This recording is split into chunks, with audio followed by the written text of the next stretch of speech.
Good evening, everyone, and welcome to New Canaan Library's Authors on Stage program, which we are pleased to co-sponsor with Elm Street Books, who is also here with us tonight.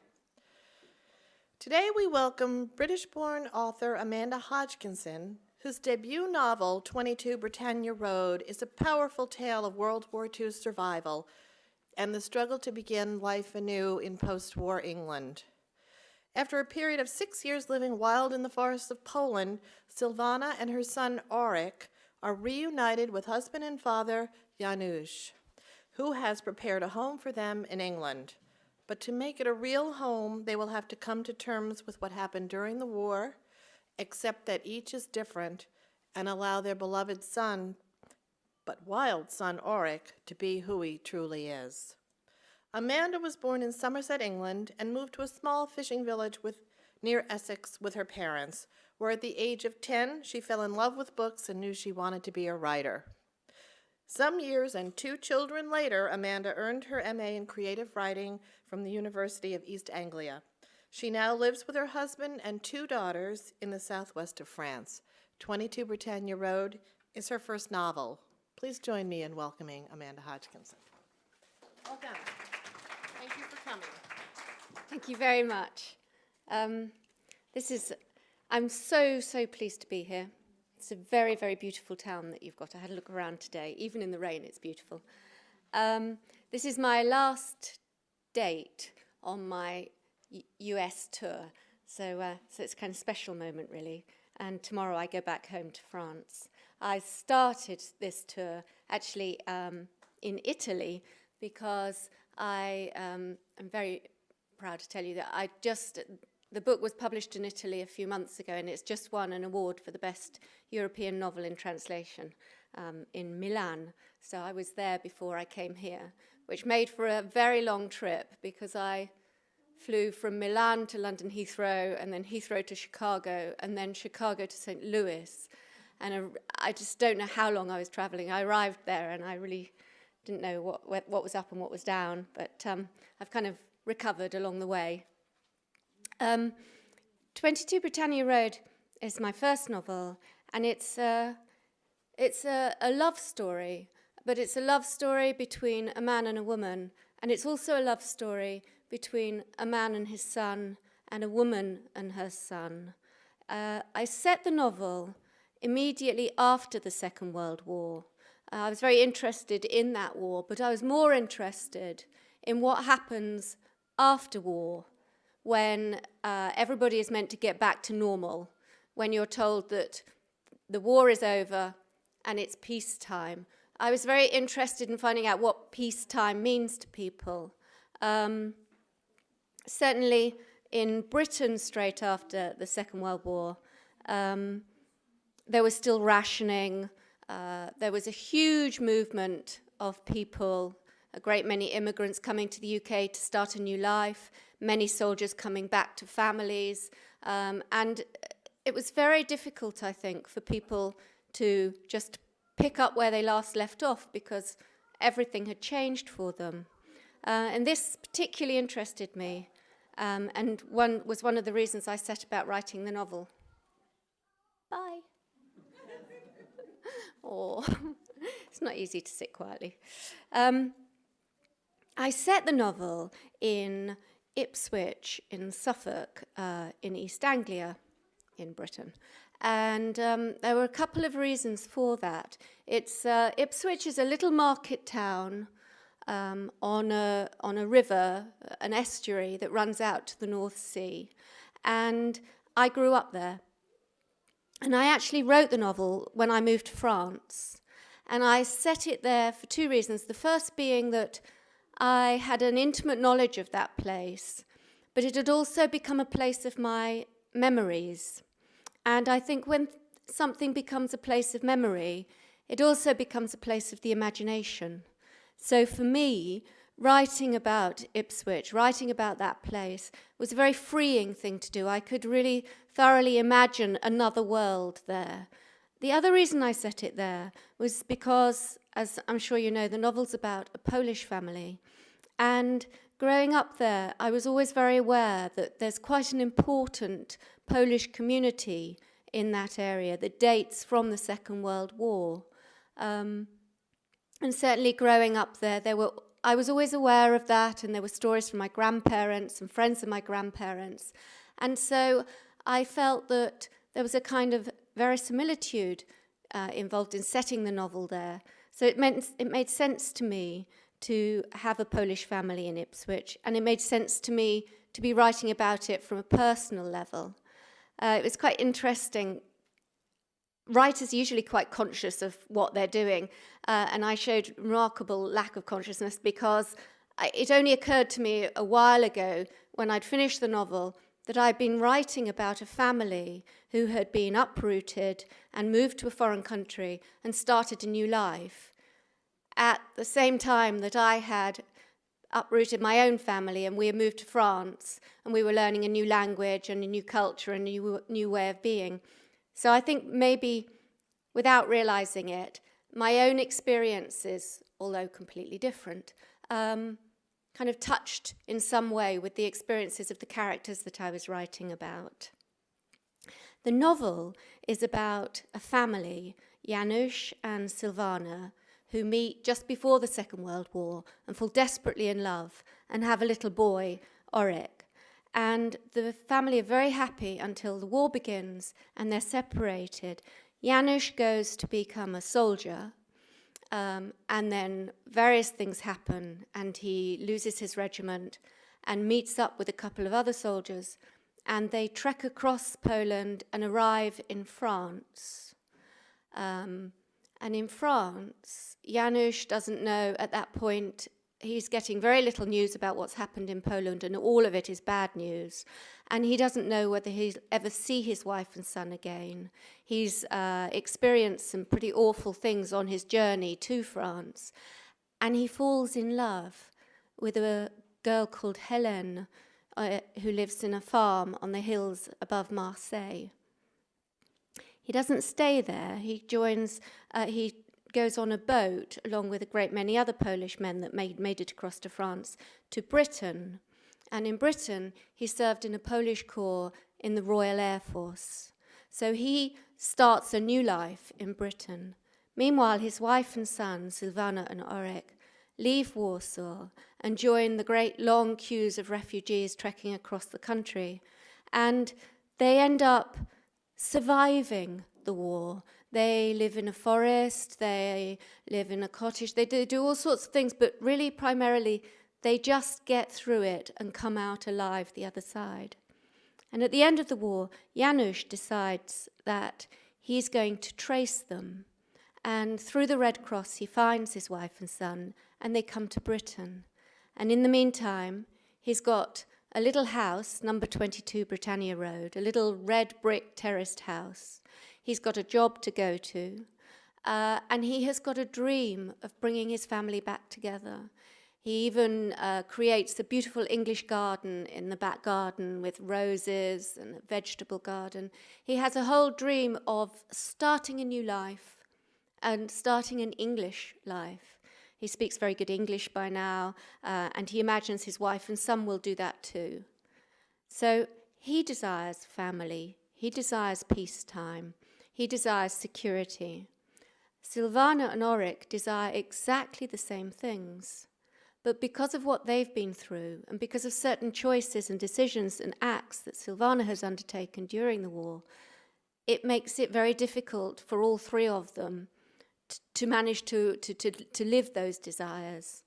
The estate agent, when Janusz takes the house to begin with, says to him, well, you know, you've got your wife and son coming over, you've got this house, you've got a job to go to. Add it all up, you've got a happy ending. And that's how the book begins. It begins when they're reunited at what should be a happy ending. And I wanted to reflect the end of the Second World War, the end of any war. What should be is a happy ending, but it's terribly difficult to pick up the pieces of what has gone before. But they do try, and they live in the house, and Silvana gets a job, and Oryk goes to school. And when he goes to school, he doesn't get on terribly well, but eventually he manages to find a friend, a little boy called Peter. And one day, unfortunately, Auric and Peter play truant in enormous amount. And one day they come back home after playing truant, and the father of Peter comes to pick him up. And he's a rather handsome widower who's quite interested in Silvana. And shortly after this, Silvana finds a pile of letters written by Hélène to Janusz, and she realizes that he had a love affair. She decides that for the sake of her son, because she wants him to have a father so much, that she will say nothing. But in the end, she confides in Peter's father, Tony, and things become even more complicated. I'm going to read you a little section. I'm going to read you a section where Janusz decides to take Auric to the doctors. He's really worried about his son because he's an almost feral child. He loves to be outdoors. He loves climbing trees, and if he goes out, sometimes he doesn't come back in for hours and they have to go and find him. Auric doesn't like the house. He doesn't remember his father in any way. He doesn't like the fact that all of a sudden he has to sleep in his own bedroom, and his mother, who he's been very, very close to, has to sleep in a room with that man that is supposedly his father. And Auric ends up calling Janusz the enemy. And so Janusz decides he's going to take him to the doctors. "I don't want anyone looking at my son," says Silvana.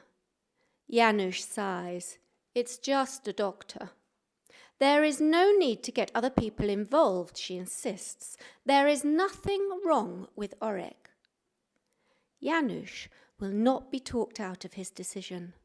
He explains they need to know how to stop the child fighting at school, how to stop him making odd noises and acting crazy. What he really wants to know is how to make the child love him. When Janusz looks at Auric, it's as though he sees the boy through a curtain, a fine curtain that you cannot take hold of in your hands, a curtain like a fast-falling flurry of snow that changes landscapes and blocks out all chance of understanding. He wants the doctor to show him how to see through it, how to bring the child into the light. In his mind, he sees a lively, chatty little English lad with his pockets full of cigarette cards, conkers, string, penknives, and homemade catapults. He wants a boy who asks him to explain how airplanes work and machines turn. Somewhere behind that snowy, hemmed-in world Auric inhabits is his real child. Of that, Janusz is sure. A doctor will know what to do. Modern medicine will give Janusz back his son, and he'll be able to teach him how to ride a bicycle and make model planes. They'll play cricket together in the back garden and go to soccer matches.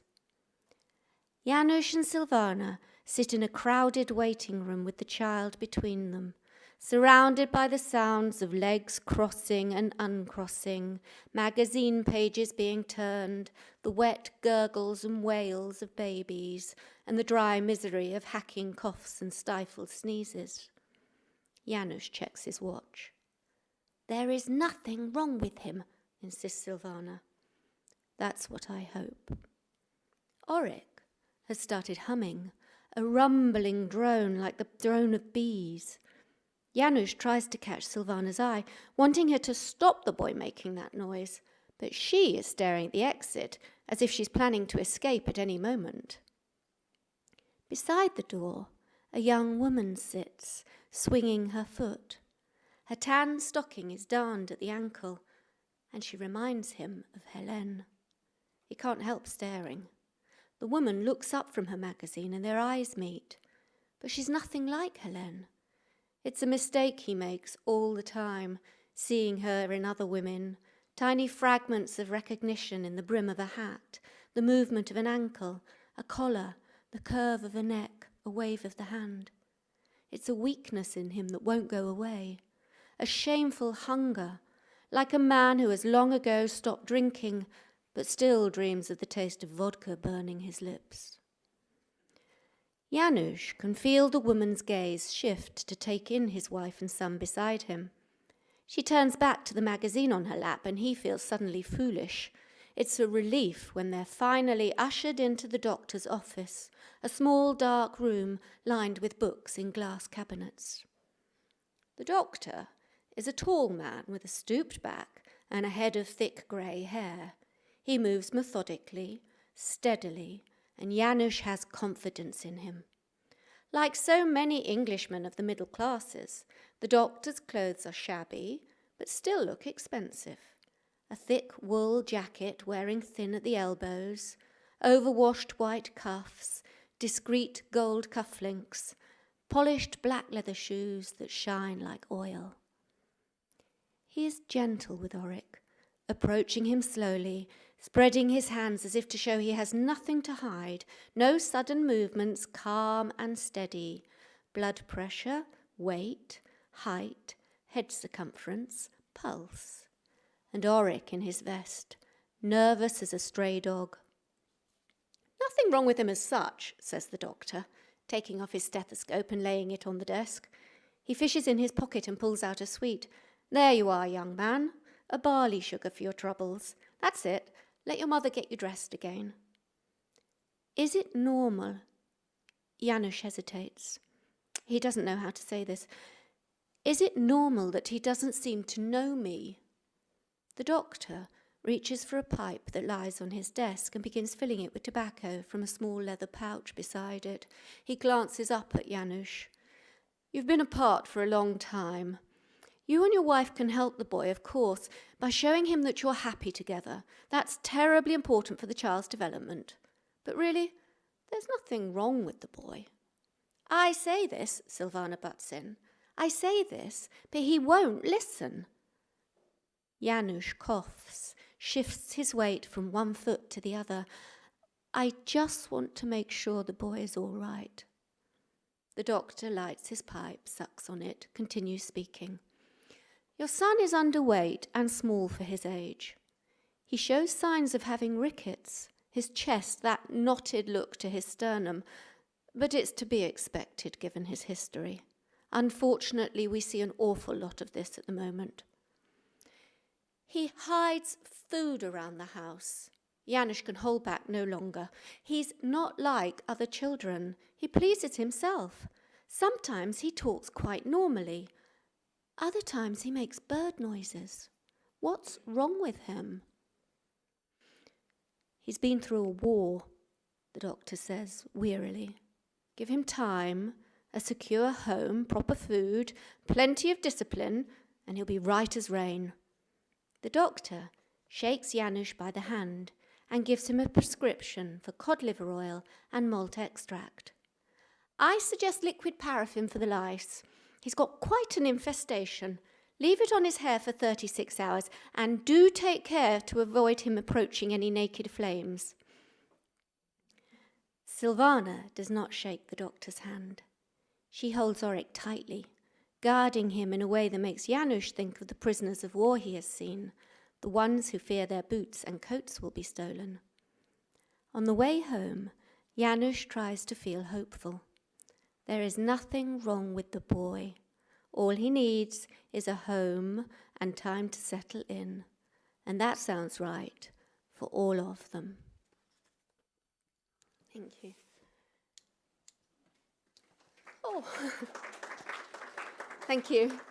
It's a lovely thing to be able to read to people. I love being read to myself. And it's also a really lovely thing to do a book tour, no matter how nerve-wracking it is, because I realise each time I'm in a room with people who probably love books as much as I do. And I think that's an extraordinary thing. And it's a privilege for me to be sharing this time with you. I wrote 22 Britannia Road. As I said, I wrote it in France. Somebody asked me earlier why I moved to France, and someone piped up behind, "Oh, it'll be a man." And he was absolutely right. my husband persuaded me to move to France, and he sold it to me by saying, it'll be great. You'll be able to sit out in the sunflower fields with a notebook and a bottle of chilled rosé wine and write a book. And I thought, that does sound quite good. So I agreed. The small print was that we were going to buy, or we ended up buying, a 300-year-old stone farmhouse that was falling down around its ears, really. And unfortunately, I didn't get time to sit in the sunflower fields. So I spent a lot of time mixing concrete and tiling and doing all those sort of things. The house is a lovely house, but I think it was a moment of madness when we bought it. The sun was shining and it all seemed like a good idea at the time. When we moved in the month of April, we had a week of fabulous sunshine, and then after that we had about 6 weeks of rain. The house had electricity upstairs, not downstairs. It did have running water, mainly running in the wrong places. And so it took an awful long time to get the house sorted out. It also took a long time. My husband spoke French, but I didn't, and our daughters didn't, and we had to put the girls into school, and we had to learn French. I like to talk, and I found it very difficult to suddenly be mute. I couldn't say what I wanted to say. That was rather difficult. But it was also very interesting.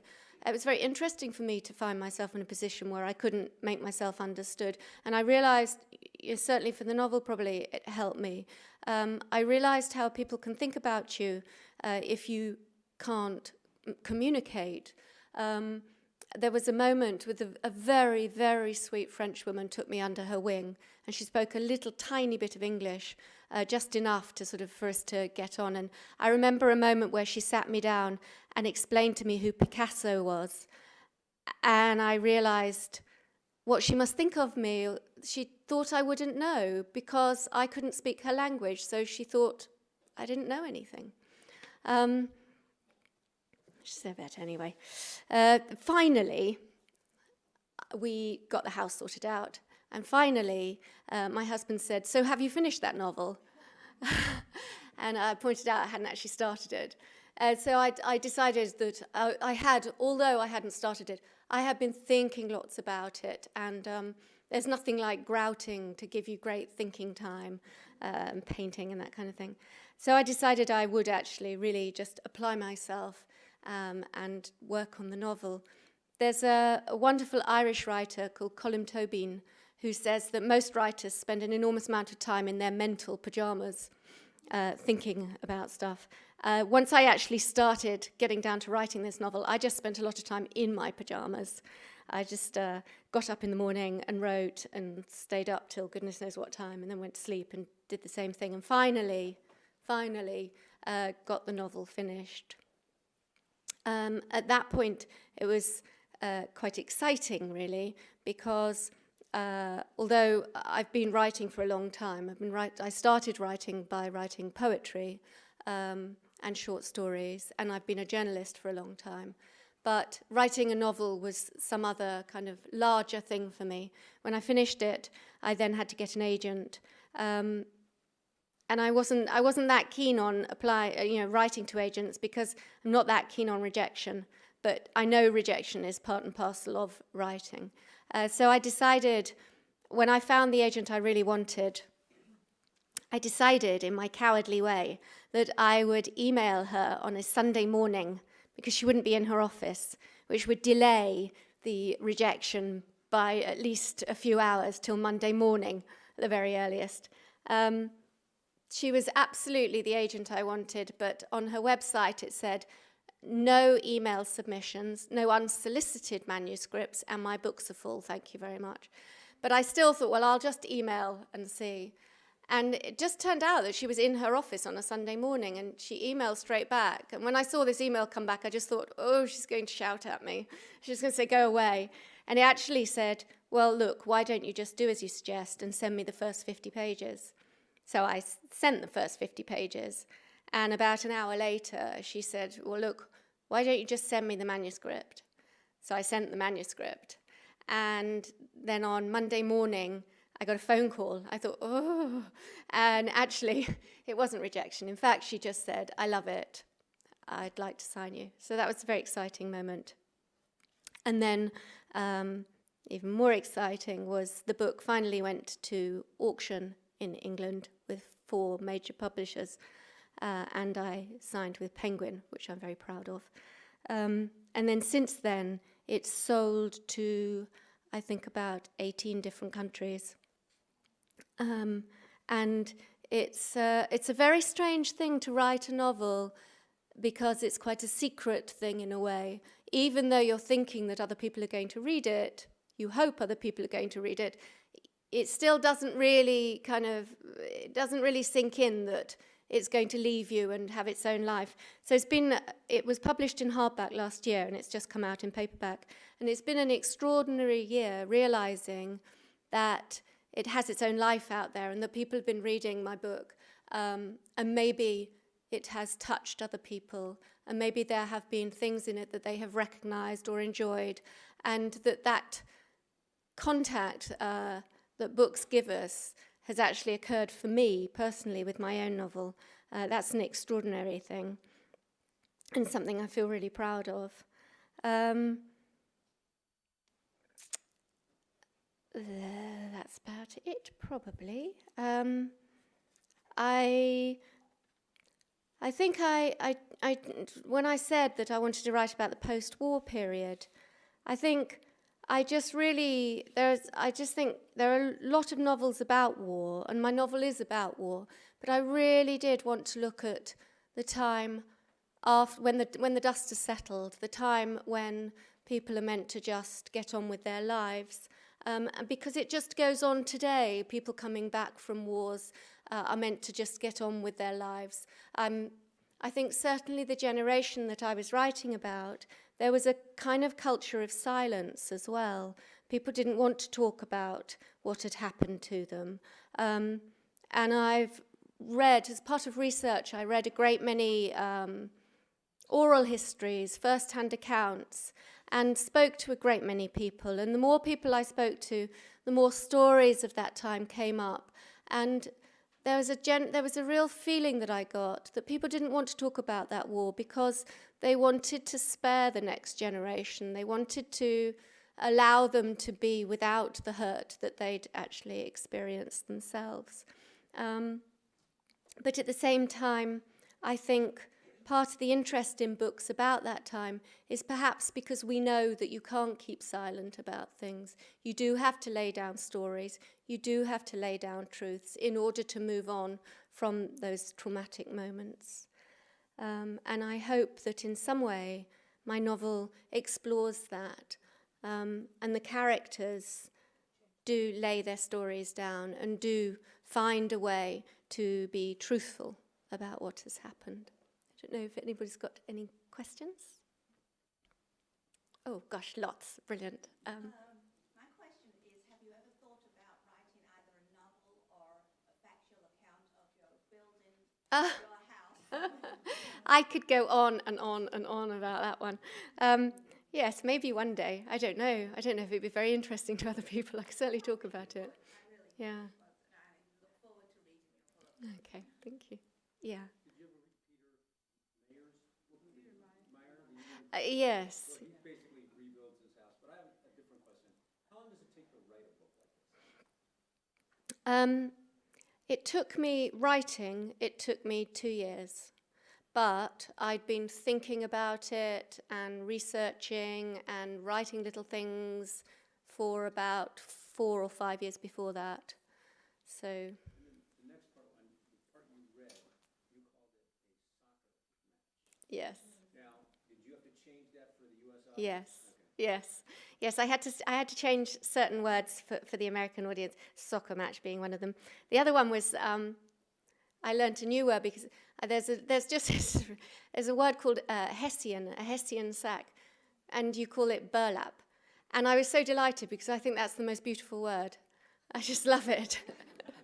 So now I never call them Hessian sacks. If I ever get into a conversation about things like that, I always say burlap sacks because it's such a pretty word. Yeah. Are you planning to write No, I'm not. I'm not. No, not at all. No, I feel that where I leave the characters is a good place for them. I kind of can walk away from them. They're okay. And no, I'm writing a second novel, but it's completely different. Although it does focus on family dynamics and relationships, which are things that interest me. How old were your daughters when you moved to France? My youngest was 6 and my eldest was 9, nearly 10, yeah. So my eldest is half English, half French, and my youngest is really quite French, actually. Yeah. In one of the reviews, I noticed that it mentioned your book as a historical novel. It's historical fiction in that it's based in a time, over 60 years ago, or probably more. It's historical fiction, but I think one of the strengths of historical fiction, hopefully, is that it is relevant to us today, and that there are things in it that we find we can think about or that chime with us in some way. I think historical fiction has to be relevant to today's readers. But historical fiction is based on actualities, on something that has happened. Oh. No, it's fiction. It's fiction. I did do a lot of research, and I wrote it imagining that it might have happened. So it is complete fiction, but I had a feeling that it might have happened. And certainly I've spoken to, I've been very lucky, I've met several Polish people during my readings in the UK who came up to me afterwards and said, oh, I knew a story similar to that, or that there was a kind of truth to your story. I believed in it. So I hope to have a kind of authenticity, but it is a complete work of fiction. Yeah. What were those books that you read as a 10-year-old that made you fall in love with books and writing? Oh my goodness, my parents ran a second-hand bookshop for a while. And so our house was kind of the depository for all the books. So we would have just boxes and boxes of books all over the place. And I would just dip into them. I read the most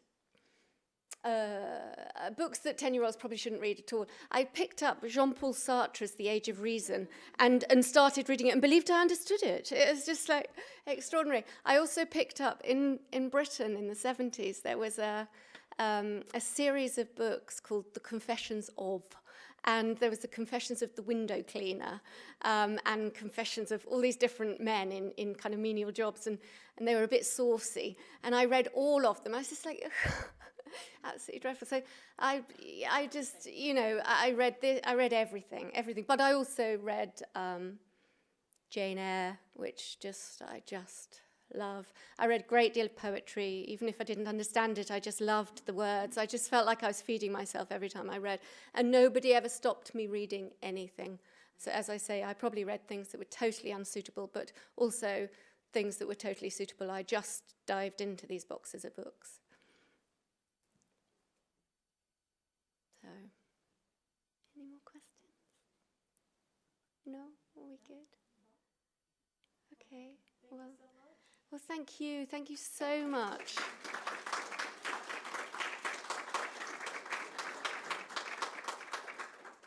Thank you.